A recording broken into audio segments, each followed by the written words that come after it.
Welcome to I'll Hang Up and Listen, brought to you by Fatty Beer Company, Buffalo's premier market and tap room, 8 different Western New York locations, over 300 beers to choose from. Make sure you check out Fatty Beer, open 7 days a week, 10 or 11:30 in the morning till 10:30 p.m. and later.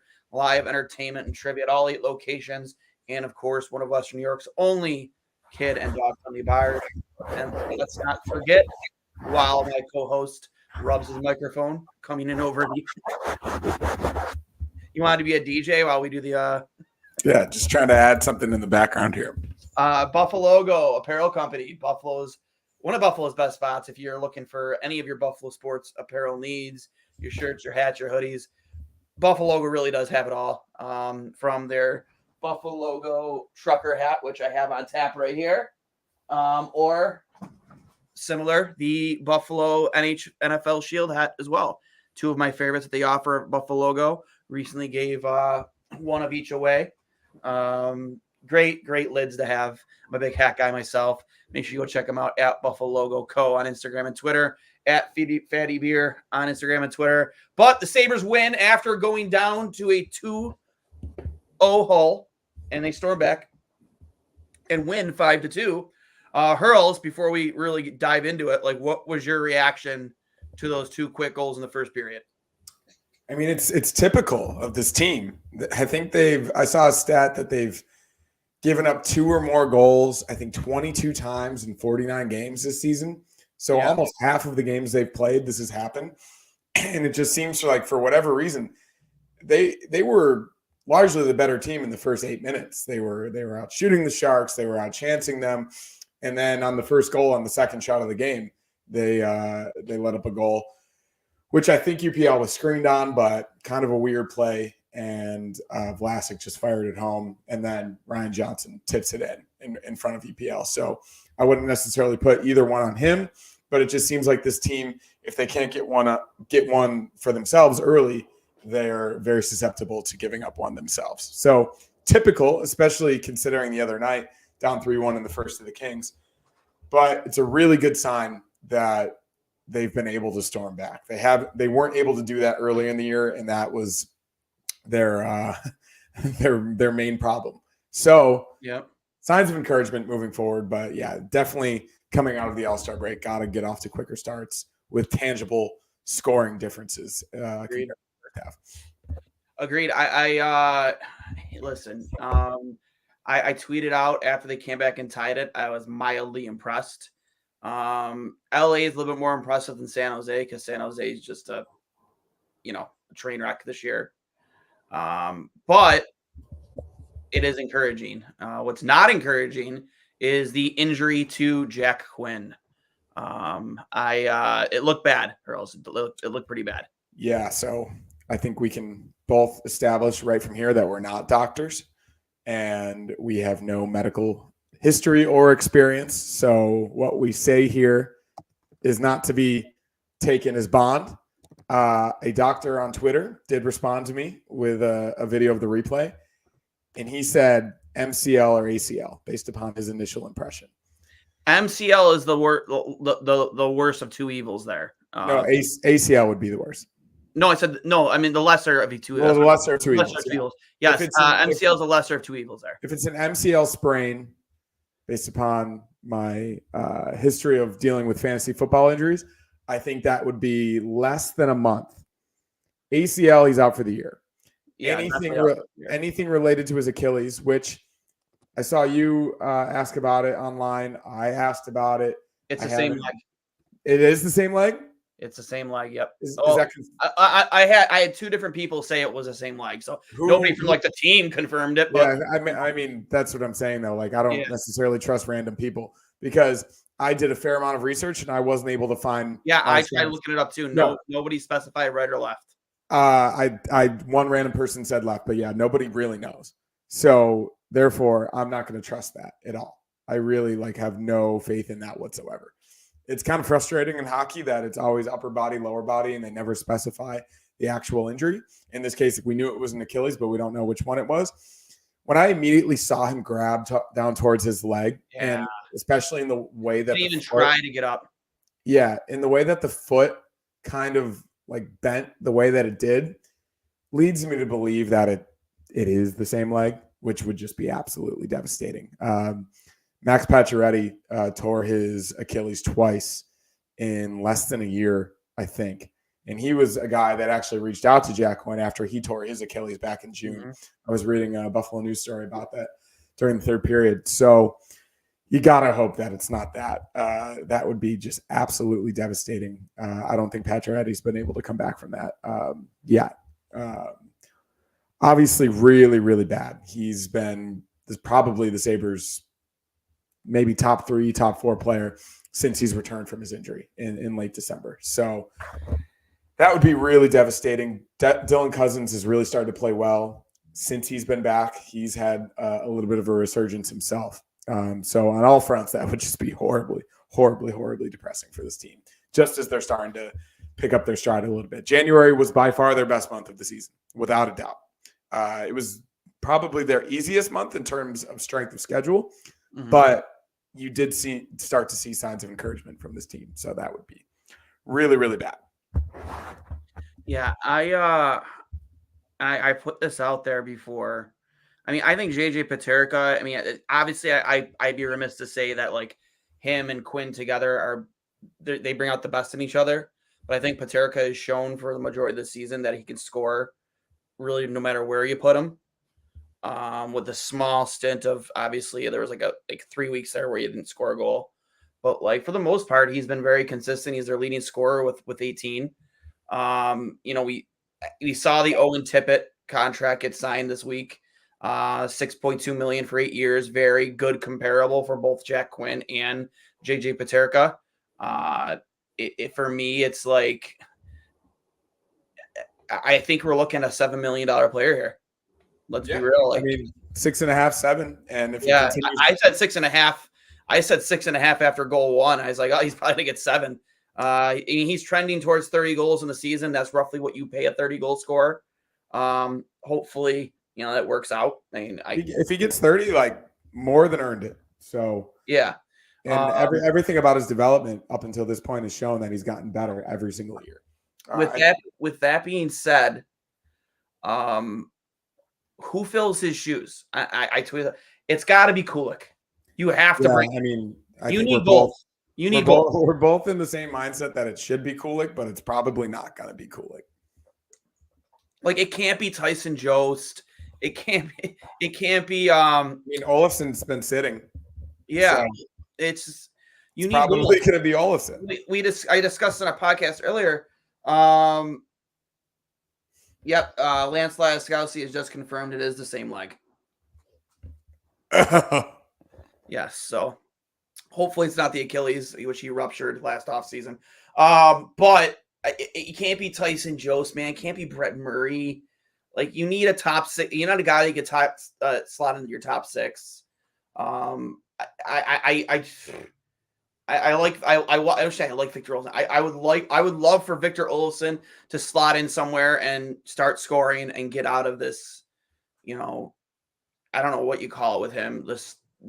Them trying to turn him into a player that he just isn't. I won't deny that he hasn't been a better defensive player, but at the end of the day, like, his job is to score goals. He's not scoring goals, and he's not being put in position to score goals. If they want to slot Olofsson in that spot and he can score he can score. Yeah, I'm all for it. I don't care how good he is defensively right now. If he can put the puck in the net, just let him off the leash. But if you're calling somebody up, for me, it has to be Yuri Kulik. Yeah. You need somebody to give you a spark on the power play. My opinion, you put him right on that first unit and just let him go. That would be great. I think he's earned it. He's proved that he can play at the AHL level. He's an AHL All-Star 2 years in a row. He's almost a point per game player. You saw him at the World Juniors. He was one of the best players in that tournament, which he should have been. And every level he's played at. I know he's young. He's 20 years old, but we see 18-year-olds in this league have success all the time, as we've seen with Zach Benson. So, yeah, I really hope they do. But knowing this management and this team, it's probably going to be very cool. Any word on on Quinn from Captain Ahab? All we know so far is it's the left leg, and from a Twitter doctor that Hurls had some engage with. It could be an ACL or MCL. And also, it's the same leg as his Achilles injury, so could be that. Agreed. Let's get ahead of ourselves. Paterka's on fire. UPL had me worried after the first 2 goals, as you stated earlier. Like, I don't really think we could put that on UPL. Maybe positionally, maybe he could have taken up a little bit more net on the first, but you can't see the shot. You can't stop it.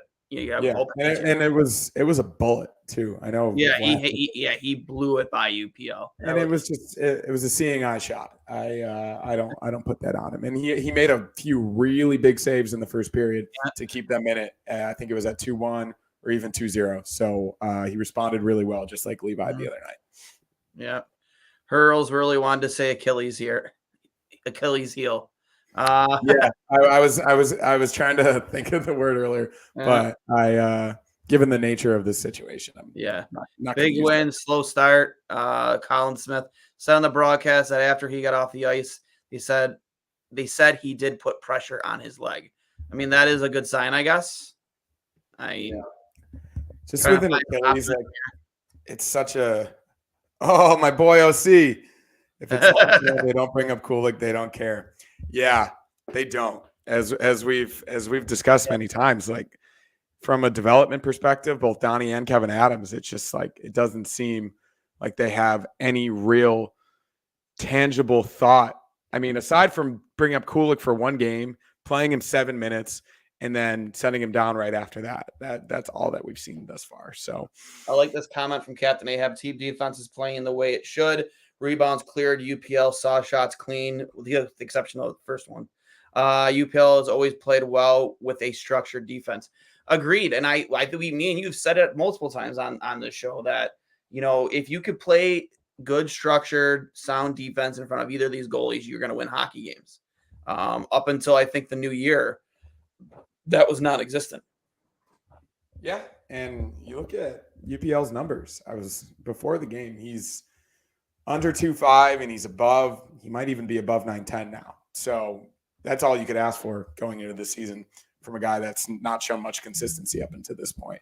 And he's been largely really consistent, especially recently. So obviously a really good sign moving forward, and hope he can keep it up. Obviously don't know what's going to happen with Levi. They've got a week and a half off here. I'm not sure how that aligns up with the AHL schedule, but if you can get that guy reps, that is the best possible thing right now. So I hope they do that. I'm fine with Comrie being a backup. I think he's not been horrible in the games that he's played in the NHL. Obviously, it's been a little bit, but I think you ride with UPL and you try to figure it out. But I think any extended time of Levi sitting is not good for him right now. I agreed. Pacioretty is also in his 30s. Duclair, I'll finish this statement. Duclair took almost all season to come back to his form in Florida. We were talking earlier about possible trade scenarios, because I think you and I would agree that you can't build a winner unless you're able to make good hockey trades. Like, you can't just depend on drafting guys and free agency. We've seen how that worked in Buffalo in the past. We don't have to really go down that rabbit hole, but I love Anthony Duclair. I always have. I loved him before he signed with Florida on a $1 million a year deal. And that's a guy who plays a little bit of an edge, has some finesse, has some skill, goes to the dirty areas. He was probably the only guy on that team tonight that actually stood out for me. Yeah, no, obviously his speed, one of his best assets. Yeah. He's two seasons away from a 31-goal season. He had 58 points in 74 games 2 years ago with Florida. Obviously a much better team. He only has 16 and 43. This year, of course, on one of the worst teams in the NHL we've seen in a long time. But obviously he's still very young. I think not very young, but he's 28. Obviously the Sharks will be sellers at the deadline. I would love, obviously, Hurl's contract. Hurl's contract wouldn't be great, but just the Hurdle Avenue connection with Thomas Hurdle would just lead to so many different possibilities. Logan Couture. I mean, Logan is a guy. He's a guy who would fill a role. He would fill a role on this team. He's a guy that, much like Duclair, knows what it takes to score goals in this league. isn't just a perimeter player. So I wouldn't mind guys like that either. Like you have these teams that are going to be selling like most likely the Calgary, Ottawa, your San Jose, Anaheim. There are players on these teams with contracts still left on, like terms still left on their contracts, that you could trade some of these assets or picks away, and in return for players that are going to help you win now. And like just all four of those teams, there are players that are available on all four of those rosters. And I think that's what you need to in order to get this team back on track going into next season. It's just guys who you have your top six, right? You have your top six. You have a guy like Casey Middleton who can slot into your top six, even on your first line, whenever you need him to. You need 3 scoring lines in the league. And I think that should be a big, big, big focus in the offseason, is finding 2 wingers for that third line if you don't keep Casey around. And that's a big Casey Middleton. Well, you say that, but we saw that you have to, let me finish. You have to, and I agree, you want him around, but you're probably paying up to $14 million a year between Quinn and Peterka. You're going to have to pay. There are guys that are going to get bumps in pay. Like UPL is going to be up. What are you going to pay UPL?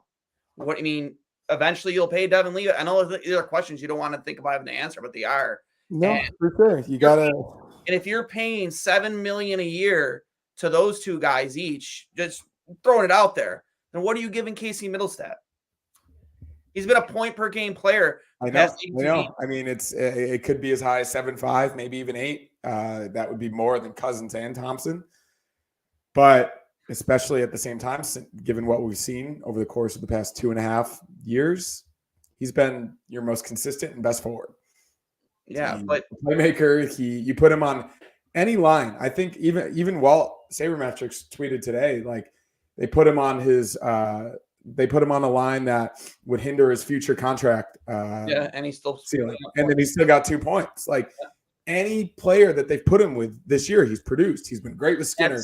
He's been great with Greenway. He's been great with Benson. Like he's been good with everybody. And that's why he's an outlier compared to the rest of this roster, because you put him just about any situation. Is he a physical player? No, he's not going to go to the net the way Sam Right along the boards, though. Yeah, no, he's not. In terms of like, he's not going to go to the net the way Skinner does or Sam Reinhart does to score his goals. But he's not just a perimeter player.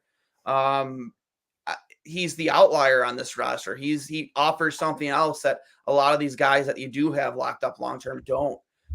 You look at your top 6; those are locked in, right? Then you look at your bottom 6. Well, you can't keep Kulik down for another year, so he's in there, right? You can't keep Rosen down, so he's in there, right? So that leaves you with four spots to fill. Well, I mean, is Peyton Krebs part of the solution next year? Is he still around?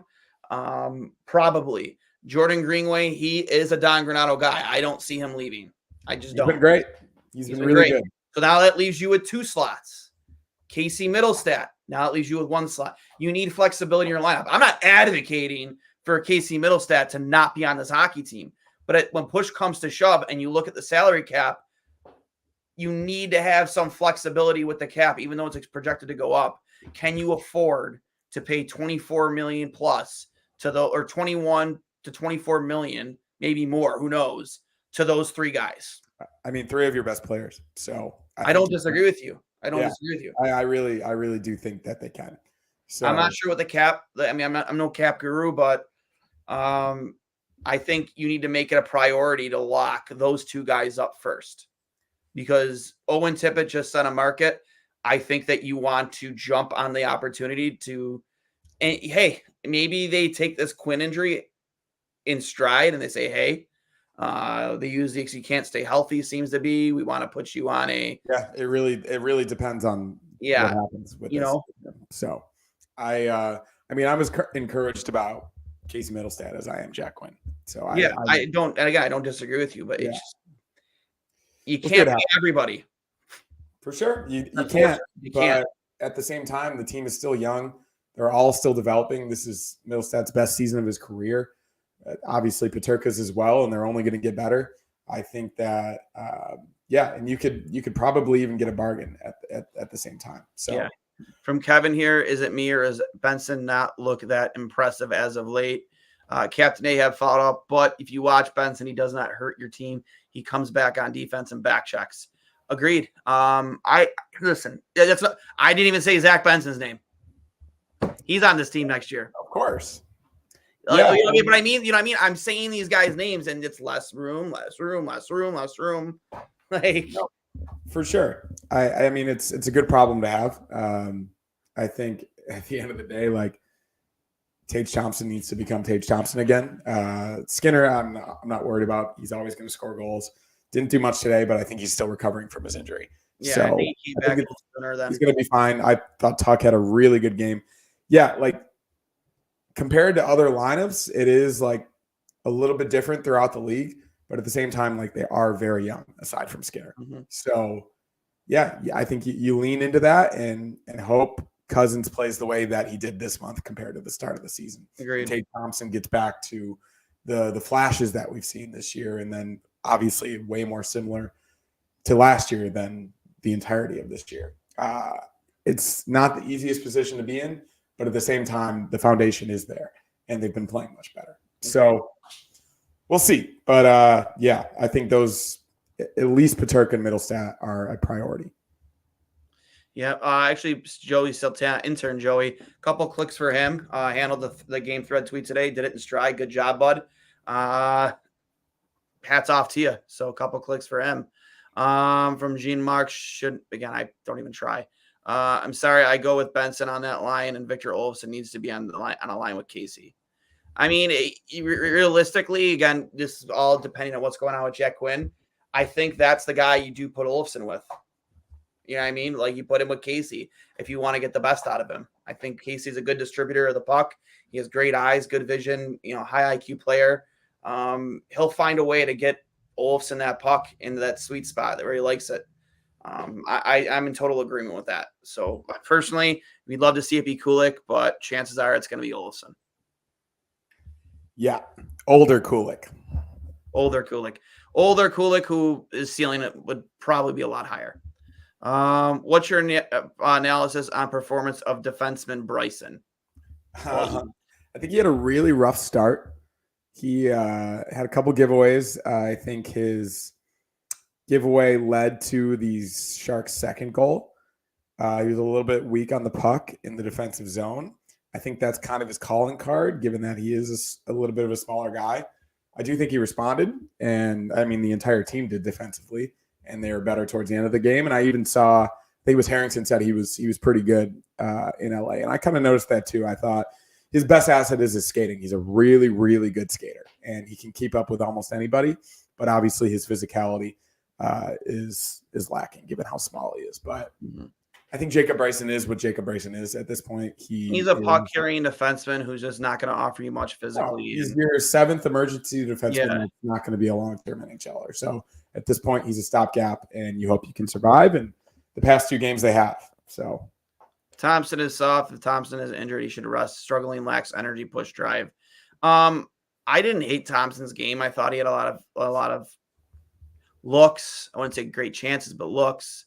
He's a guy this year, and I thought about this during the game. For me, it's like, what is that guy? What does he got to do to start getting that puck into the net? Because there are a lot of times, a lot of sequences in games where he really takes over shifts, and it seems like he's doing everything but scoring.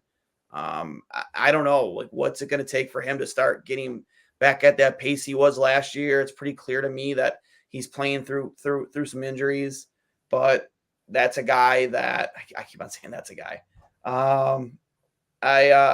You need him to start scoring. You need him to be your leading goal scorer. It shouldn't be JJ Paterka. Yeah, obviously. I thought he was a little weak on the puck tonight. I thought he was losing pucks that he normally doesn't. His handle, his stick handling ability in the past has always been one of his strong suits, and especially in the offensive zone, I thought he was getting the puck knocked off pretty easily when he hasn't in the past. So that's maybe something to work on, and it could be related. He had a hand injury earlier in the year, and it could be something as simple as that. So you get a week and a half off here. I think it's coming at the right time for this team. You get Sanderson healthy. You pray Jack Quinn's injury is a MCL sprain, not an ACL or an Achilles. And you make a push in February because the trade deadline is going to be determinant of how you perform in those games in the middle and the end of February, because it's coming up in early March. So you're either a seller or a buyer. And I think all of us want them to be a buyer to add something to that forward group, maybe another defenseman, maybe a veteran goalie to have a little bit more confidence when we don't play UPL and we don't have to sit Levi for 2 weeks. So, yeah, I think it's a good time to have a week and a half off, and you go from there. From Captain A, have a little insider information. My seats at games are behind the Sabres bench. I can tell you numerous times this season, Tage has come back to the bench, riffing, rocking back and forth in pain. I don't think you really just come back from some of the injuries he suffered. I think 2 separate ones this year so far. It's clear as day he's hurt. He's trying his best to play through it. That's why I don't get too worried about that contract and what he's capable of, because when he's 100%, I think you see him taking that shot a lot more often than he is right now. I think it's definitely affected that first power play. I don't know what hand are him and Olofsson opposite shoot hands. Yeah. Olofsson's left, Thompson's they right. Maybe get somebody else in that spot and maybe put Thompson in the bumper. I don't know. It's just not working. It's really, really hurting that power play. I mean, the power play in general, I just get so frustrated watching them trying to enter the zone. They cannot enter the zone confidently against any team and regain possession. I think they just need to wholeheartedly just try something new, because more often than not, the puck is getting turned over right at the blue line and being cleared down the ice 5 or 6 times every single power play.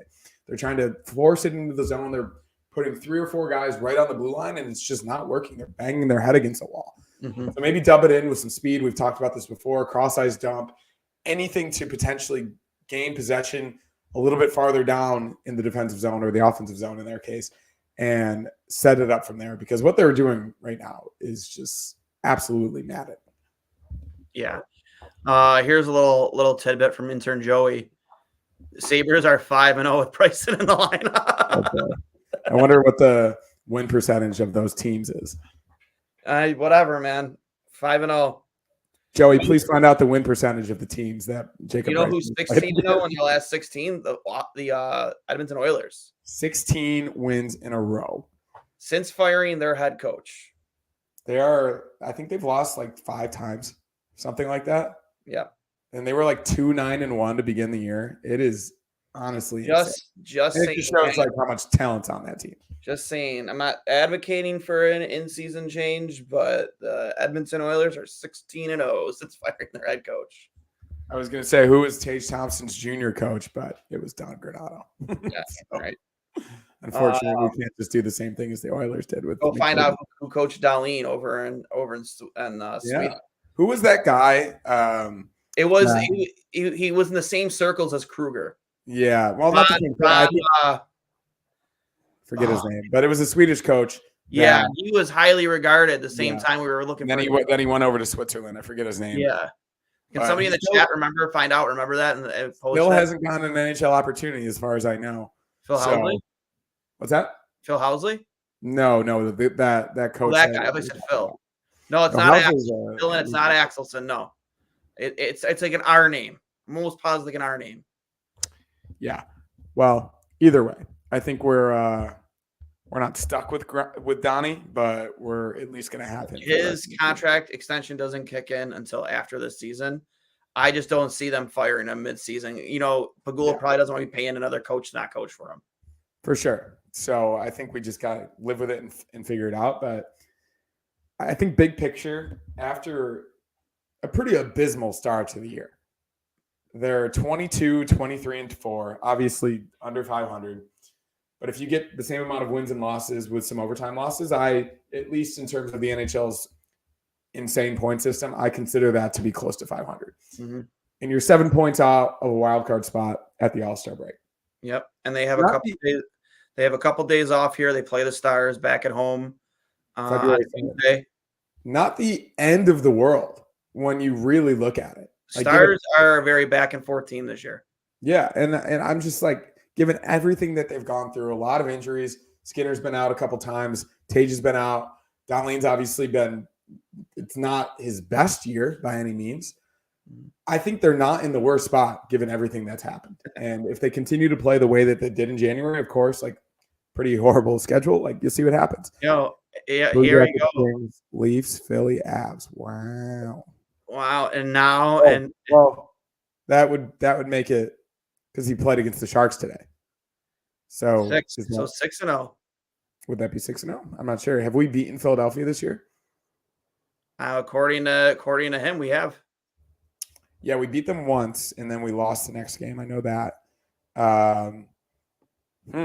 That's pretty crazy. I mean, we always beat the Leafs. So Isn't it weird too? That's like the team that we just have their number, but we lose. But then we lose to just some dog shit. It drives me nuts. We lose to Anaheim, but we'll beat the Leafs. I don't know, man. You're playing a lot of these West Coast teams. Back at home, Buffalo has not been the greatest home team. Oh man. Let's see the February schedule. I'm looking at it right now. You have the Stars on the 6th, then you follow up with the Blues. The Blues have been decent. I think that I want to say they're 3rd in the Central. Kings might have a new coach by mid-February. Well, actually, no, the Blues are the 5th in the Central. They're 25-20-2. That's a very good Central division, though. Yeah. Whereas the East, I think we saw that you got to be come in right around 92 points to possibly get one of those wild card spots. Buffalo is playing an 88-point pace right now. So I think the East just hasn't been as strong as it has been the past couple of years, which leaves the door open that if Buffalo does want to go on a run, laugh at Duane, yada, yada, yada. But if that does happen, you need to do it now and put yourself back in that conversation. Not the easiest February. Obviously, Stars, Blues. Kings might have a new coach in mid-February, so that could give them a bump. Elliot Friedman tweeted out that Eric Johnson's name has been heard in trade circles. I did see that as well. I also saw Jordan Greenway was in some article. I don't see him getting traded, man. I think Johnny loves him. Panthers after that. You have 4 total division games in February. I mean, the Panthers, you want to win, but that's not a team you really need to gain points on. You're not going to. But you have games against the Canadiens. Again, twice against the Panthers, actually. And then, obviously, the must-win would be against Tampa at the end of the month. Yeah, so not an easy month, but also not the worst month. You have the Canadiens, the Blue Jackets, the Ducks as well. So see what happens. Hopefully they're a little bit more healthy. Hopefully Jack Quinn is able to recover from whatever happened there. So yeah, I'm going to be checking Twitter quite often to see what the outlook on that is. It's because it's scary. That was a scary looking injury. Your 3 stars for tonight. I'll go with Middlestat, 3rd star. Just another ho-hum performance for him. Put him on a different line. 2 really good assists. I thought he was great along the boards. Their best forward it's more than the first half of the season now, but before the All-Star break, all around, he's been one of the best 5-on-5 forwards in the NHL this season. And I think that's the best indication of consistency from a forward. So I put him at 3. I thought Cousins had a great night, put him at 2. I thought coming off his performance against the Kings the other night, he was really, really good. Obviously, a couple good plays to Peterka, and just generally he looks faster. He looks more physical. He looks a little bit like his old self from the past couple of years. And then 1st star, JJ Peterka. 2 goals, 18 on the year. He's already surpassed his point total from last year. We talked about it coming into the season. He was one of the best players at the World Championships last spring, and it was a pretty good indication of what we were going to see this year, and he has exceeded those expectations. He's been obviously the Sabres' best goal scorer, but all around he's been one of their best forwards as well. So that is mine, and hopefully we continue to see that moving forward. Yeah, definitely agree. A little bit different for me than you. I have as my third star. Sorry, just updating it right now. I'm gonna give it to Alex Tuck. Thought Tuck had a real good game. Beautiful pass off the boards. Not sorry, off the boards. After that, working on the boards with middle stat. Over to was that the Paterka goal? Yeah, Paterka. No, Yeah. Greenway. It was a Greenway. Greenway, the second one. Yeah, Yeah, that and I like that line a lot tonight, man. I they were did. great. They were good tonight. I wasn't too sure about Tage, Skinner, and Okposo. I just Skinner had 0 shots, 0 shot attempts. Okposo offers nothing to that line. Yeah, I just offers nothing to that line. Second with 2 apples tonight. We're gonna go with Casey Middlestat.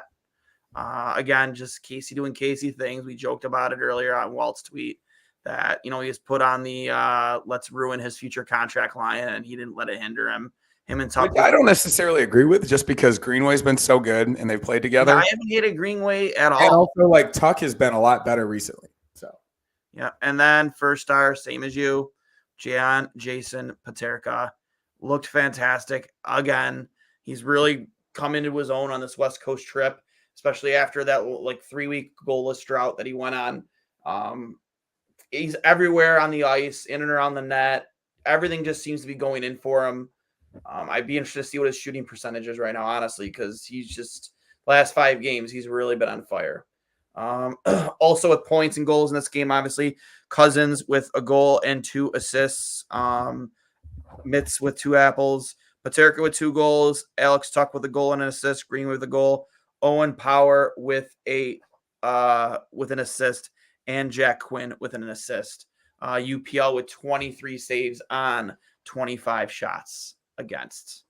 Yeah, I think that the only bad thing we can really talk about in this game is A, the slow start, and B, the Jack Quinn injury and how that's going to affect Cousins and Paterka. I think it'll affect Cousins more than it would affect Paterka.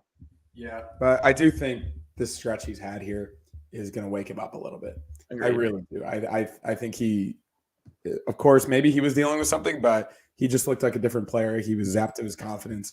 But now that he's had this 2 to 3 week stretch where he has his speed back, he has his physicality, I'm really encouraged about Dylan Cousins in the second half of the year. So, just remember, everybody, this is brought to you by Fatty Beer Company, Buffalo's premier market and tap room.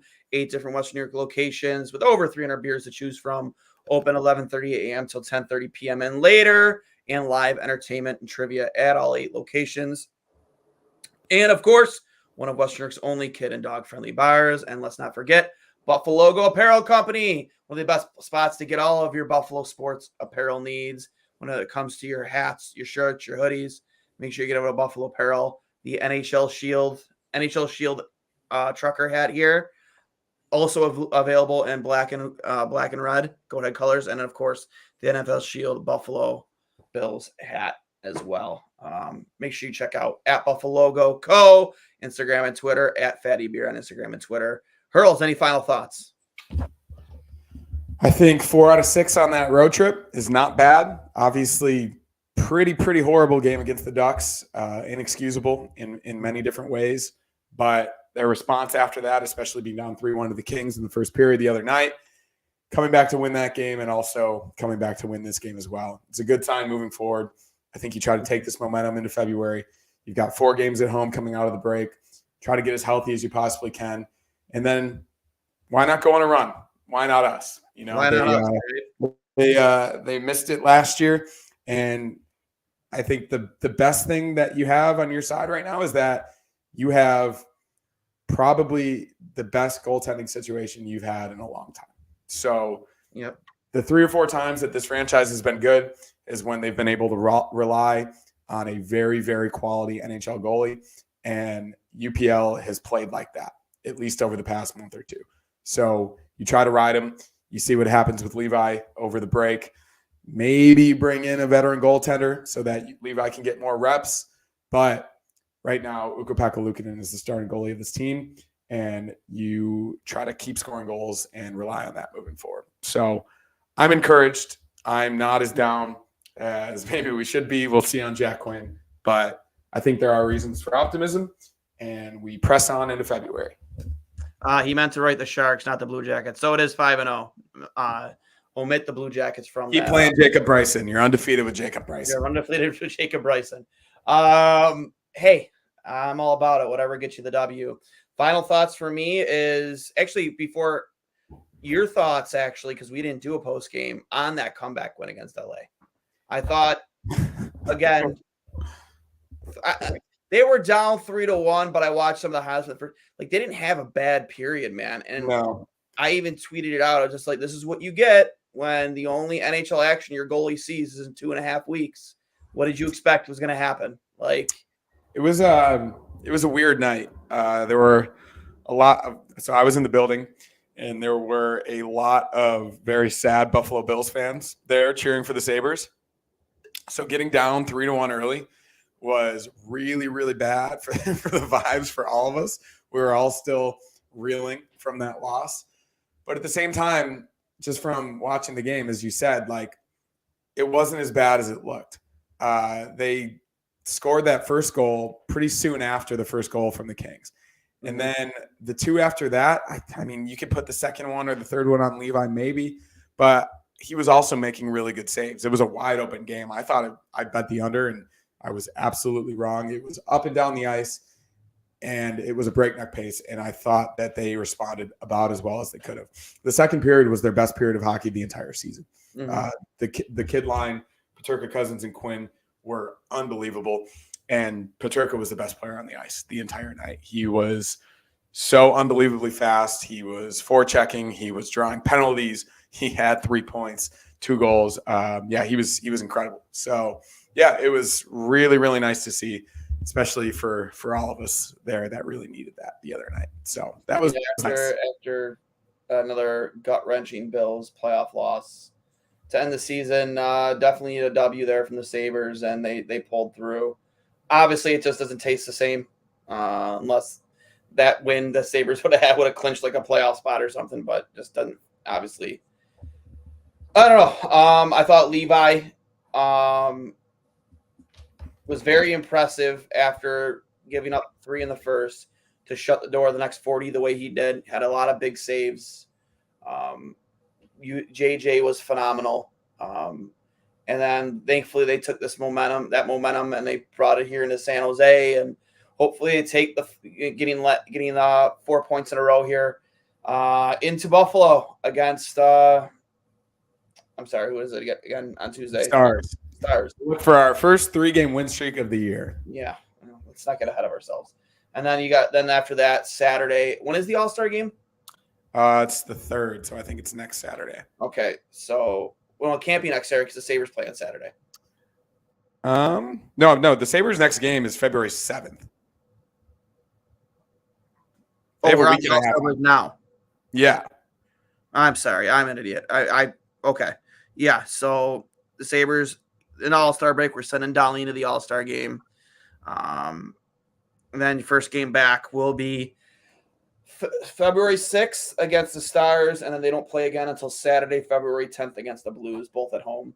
They have 4 games in a row here at home, actually, before they go on the road against the Wild on the 17th. So that being said, this has been I'll Hang Up and Listen, brought to you by Fatty Beer and Buffalo Co. I am Duane for Hurls. Sabres win 5-2. Look to make it 3 in a row after the All-Star break. Enjoy your guys' week. Enjoy the All-Star weekend. Looks like they're going to have a different look to it this year. I think they brought back the draft, right? They're drafting teams. Yeah. Justin Bieber and Will Arnett are involved. Yeah, and McDavid basically was the one that they asked his opinion on what the All-Star game should look like. And I think it's going to be much more like it was in the past. There's the breakaway challenge. There's not any of the gimmicks with the I don't need the gimmicks, anything like that. I think it's going to be fast paced. I think it's going to be entertaining, and it's going to show off guys sitting around for too long. No, and it's going to show off the skills of these guys, and I think that's going to be really good. So what I read about it, I was encouraged by what I read, and yeah, I'm looking forward to seeing it. I wouldn't mind them getting different personalities on microphones down on the ice level too, and interviewing these guys. Nothing against Emily Kaplan or any of those other. I like them a lot, but I think you need more outgoing, polarizing personalities that can probably relate to the players more. And again, this isn't a shot at anybody. I remember all-star games from when I grew up, and you definitely, the interviews were more intriguing and interesting or funny. You had, more pace to it. Had guys sitting around. Like, I remember you will probably have to wait 20 to 30 minutes in between skills to see Darlene even touch a puck. You know what I mean? Like, that doesn't make things interesting to me. It's not. I don't know. I'm not all about that. So we'll see how it goes. But enjoy your week, everybody. Go Sabres. And we will talk to you guys later. You have a good rest of your weekend. Go Sabres.